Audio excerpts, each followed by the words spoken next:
isso aconteceria. Se for uma votação, acabou a votação, todo mundo pode sair, deveria sair livremente, sem nenhum perigo. Eu tomei conhecimento que a mulher do Areias foi ameaçada fisicamente na piscina. Um torcedor profissional chegou para ela e falou: vou te bater aqui dentro, vou te bater lá fora. O Rafael, que é do nosso grupo, foi ameaçado na porta, na saída, né, durante a comemoração lá, quando souber a nossa impugnação. Então, o Rafael foi ameaçado fisicamente por também um torcedor profissional. E o filho do Eduardo foi agredido, entre aspas, porque estava passando, foi por um caminho sozinho e veio uma turma de uma torcida e deu um empurrão nele, né? Então, eu me indignei, porque esse tipo de coisa tem que acabar com o Flamengo. Esse negócio de intimidação das pessoas que pensam diferente não pode acontecer. Então, eu chamei de corda, são essas pessoas que habitam o Flamengo, vivem no Flamengo e servem para intimidar pessoas que pensam diferente da situação ou de outros membros da oposição. Então, eu gostaria de registrar aqui, eu não poderia nem chamar de corda, porque tem o nosso vice-presidente aqui, é um membro do Conselho de Administração, né? O presidente Márcio Braga é um membro do Conselho de Administração. Então, seria devido da minha parte chamar todo mundo de corda do Conselho de Administração, o Arthur também, Rocha. Então, o que eu quis me referir é esse tipo de intimidação que não pode existir no Flamengo. A gente vai virar, se continuar assim, a gente vai virar Vasco da Gama antes do Roberto Dinamite, porque as pessoas não podiam emitir uma opinião porque ou eram censuradas, ou eram perseguidas, ou eram agredidas. Então isso, acho que todas as pessoas de bem do Flamengo são contra esse tipo de atitude. E a gente vai lutar, enquanto puder, para aí sim. Essa é a corda que a gente tem que tirar do Flamengo. Essas pessoas que querem intimidar as pessoas de bem, e não quer dizer que você pensa diferente dos que estão lá ou de outros membros da oposição, e que você tem que ficar encolhido, não pode emitir a sua opinião. Então, decidiram. A regra é assim, talvez a regra esteja errada, né? Cada conselheiro acha. Eles julgaram que Patrícia e Jorge tinham condições. Julgaram que eu e o Landim não tínhamos condições.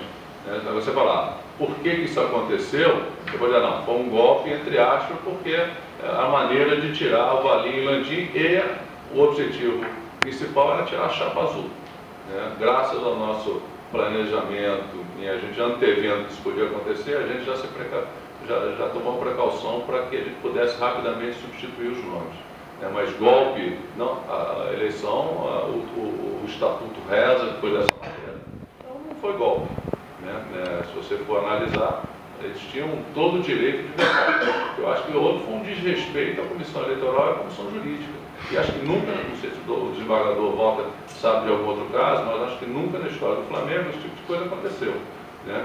E no final, as pessoas comemorando, se abraçando, se beijando, também uma situação, mas enfim, a regra estava lá, cumpriram a regra, não teve nada de ilegal.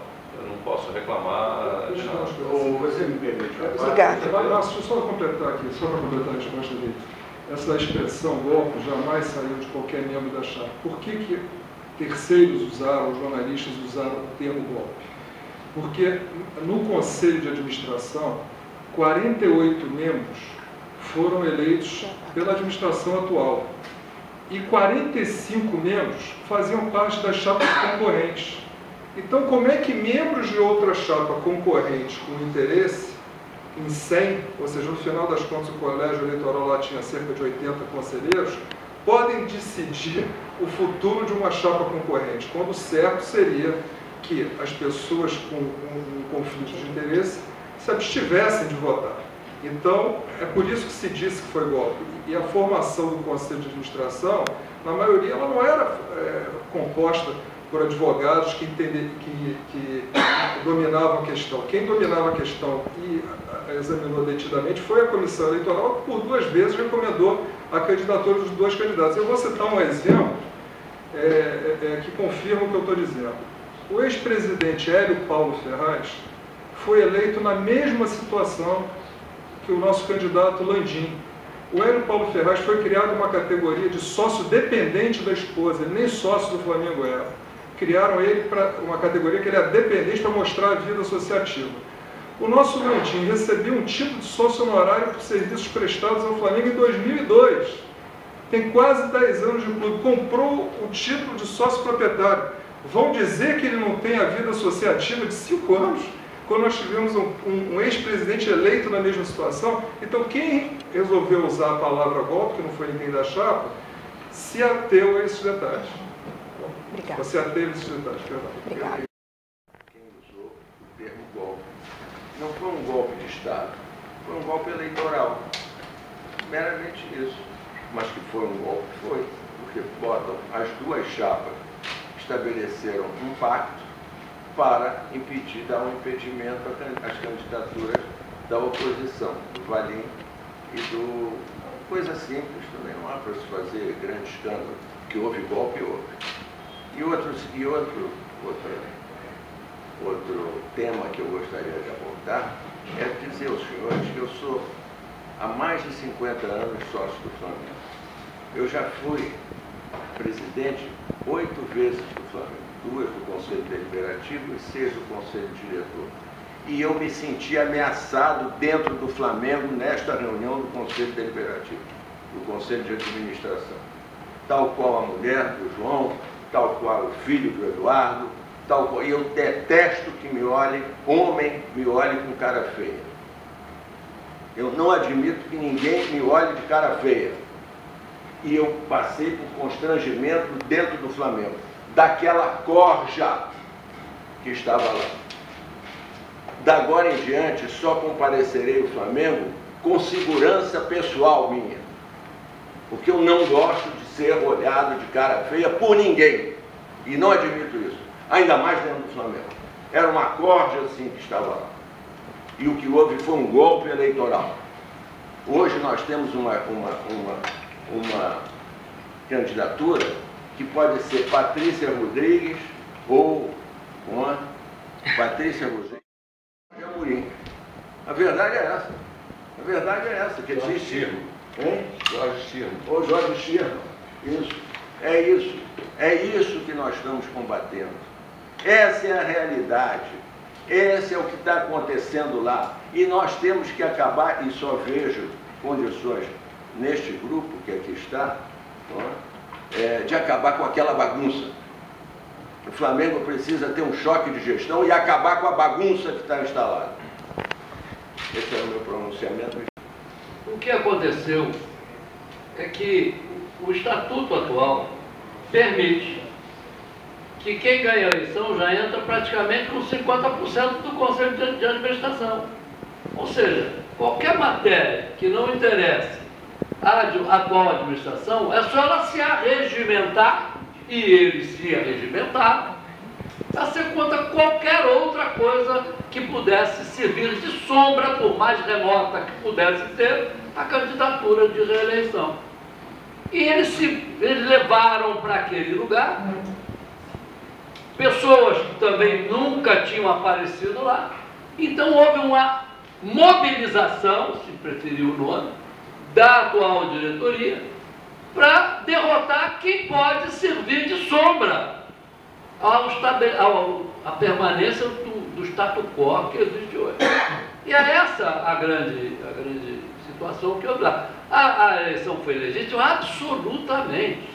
Apenas os outros interesses, e naquele momento o maior interesse que ele tinha lá era realmente a chapa do Valim, porque as outras mais ou menos estavam tranquilas, né? E tinha esse quesito de possível impedimento que acabou sendo reconhecido, apesar da comissão jurídica, que sempre, olha que o que nós ralamos, eu preciso, só por isso eu estou aqui, até para valorizar a vida que eu levei lá dentro, a vida que eu levei, que Márcio Braga me colocou em posições que eu nunca, e me colocou agora de novo também, em posições que eu já estou com 77 anos, a única coisa que eu sempre esperei do Flamengo foi me dar o prazer de eu dizer que eu ganhei dos outros, no futebol, no basquete, no vôlei. Se tiver cuspir de distância, eu estou torcendo para o Flamengo. E por isso eu podia dizer, eu estou já no ocaso, eu estou sumindo, eu já estou me tornando invisível. Eu não quero me tornar visível, eu só quero que o Flamengo não se torne invisível. E está se tornando. Essa nossa indignação, nós, as pessoas que temos vida lá dentro mais do que esses novos companheiros que estão entrando lá dentro podem ter. Essa de eu querer fazer de cada cara que diz que eu sou Flamengo, ele seja sócio do Flamengo, até para votar com a gente ou contra a gente, participando. Então o que ocorreu foi isso, eles se arregimentaram dentro do que permite o estatuto e praticamente se tornou impossível. Eu só não esperava que pela primeira vez se votassem contra os pareceres da Comissão Eleitoral e da Comissão Jurídica. São duas comissões, onde nós a gente, que são compostas de pessoas, tanto quem discordou, não, de pessoas de absoluto respeito, de absoluto amor ao Flamengo, senão não estavam nessas comissões. Porque só quem deixa de ficar em casa, quem deixa de cuidar dos seus negócios para ir cuidar do Flamengo, é que tem gana, raça e vontade de fazer isso que nós estamos fazendo aqui agora. A nossa indignação é contra esse Flamengo, corremos o risco de perder. E estamos fazendo democraticamente. E repito, como disse antes, o Flamengo tem uma candidata da situação e quem quiser e acha que o Flamengo está ótimo, vota nela. Agora, quem acha que o Flamengo pode melhorar, que o Flamengo merece ser grande do jeito que sempre foi, o Flamengo que a gente sonha, eu estou sendo repetitivo, então tem opções. A melhor para mim é a dessa chave. Claro, não estaria nela, estaria numa outra. Mas que a senhora pode ficar tranquila que foi cumprido o estatuto, que houve uma arregimentação dentro do que diz o estatuto, o que não deixa de ser um tipo de solução já de cartas marcadas, que nós tivemos chance zero lá. É uma pena, né? Quer dizer, atualmente eles só comemoram a impugnação de chapa e não caída para a segunda divisão. Isso é que esses torcedores comemoram, né? Agora, acabar com a corda, o estatuto está lá para isso, para punir. Você tem lá punição, tentativa de agressão. O Aleixo comunicou, escreveu e está lá registrado. Agora, tem que ir e as pessoas têm que ser punidas, né? Não adianta chutar jornalista como fizeram recentemente com fotografia e disseram, não pode punir porque não tem prova. Pô, o que é isso? Né? Então, se o estatuto for usado, se as pessoas, realmente, tentativa de agressão está aqui anotado, não apurar, suspende, expulsa o cara. É tão simples, é só seguir, como diz lá o colega de vocês, a regra é clara, segue o estatuto, tentativa de agressão, rua, expulso, pode querer coibir as pessoas de falarem o que pensam, obviamente sem ofender, mas se quer apoiar a chapa azul ou de alguma outra cor, a pessoa não pode, vou te agredir, que negócio é esse? Onde é que nós estamos? Não existe isso. Agora dá para acabar assim. Usa o estatuto, tentativa de agressão, suspenso, segundo expulso, taça o título de sócio e bota. Agora tem que botar portaria, né? Todo mundo entra lá no Flamengo quem quer, Deus e o mundo, então você tem que ir na portaria e pedir, se você não tem a carteira, você não entra mais. E é isso. E, de novo, os sócios do Flamengo têm que entrar para o Conselho Deliberativo. Todos os sócios proprietários com mais de 2 anos têm que ir para o Conselho Deliberativo, porque lá também se decidem as grandes questões do Flamengo. Então, quanto mais gente do bem tiver no Conselho Deliberativo, menos esse pessoal, essa corda do mal, vai conseguir ter, as pessoas vão ouvir. E aí você vai expurgando esse pessoal, cada vez falando mais baixinho, mais baixinho. São essas maneiras. A profissão é até o fim do ano. Quem for sócio proprietário, tiver mais 2 anos, até 31 de dezembro, pode se inscrever para o Conselho Deliberativo para os próximos 3 anos. Assim que a gente vai melhorar o Flamengo, botando gente boa, como disse o desembargador, as pessoas boas têm que virarem sócios, participar da vida política do clube. É a única maneira de a gente mudar o clube.